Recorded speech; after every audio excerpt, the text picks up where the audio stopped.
चलिए जानते हैं भगवान महादेव ने आखिर मांस का भोग क्यों स्वीकार किया था। भगवान भाव के भूखे होते हैं। एक भील था जो जंगल से गुजर रहा था। उसने वहां मंदिर देखा और उसमें शिव जी की पूजा हुए देख करके उसे लगा कि यहाँ पर कोई रहता है, कोई आता है, पूजा करता है। लेकिन शाम तक किसी को नहीं देख करके वो वहीं पे रुक गया और सुबह जब हुई तो उसे लगा कि भगवान को भी भूख लगी होगी, जैसे उसे भूख लगी है। उसने खुद भी मांस खाया और भगवान को भी भूख लगाया। 3 दिन तक लगातार ऐसा करता रहा।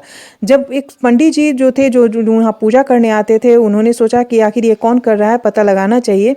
वो छुप करके बैठ गए और जब उन्होंने देखा कि एक भील है जो ऐसा कर रहा है, तो वो भील पर काफी नाराज हुए कि तुमने मंदिर को पवित्र कर दिया, तुमने ऐसा क्यों किया। भील ने भी कहा कि तुमने भगवान की रक्षा नहीं की, अगर ऐसा नहीं करोगे तो मैं तुम्हें मार डालूंगा।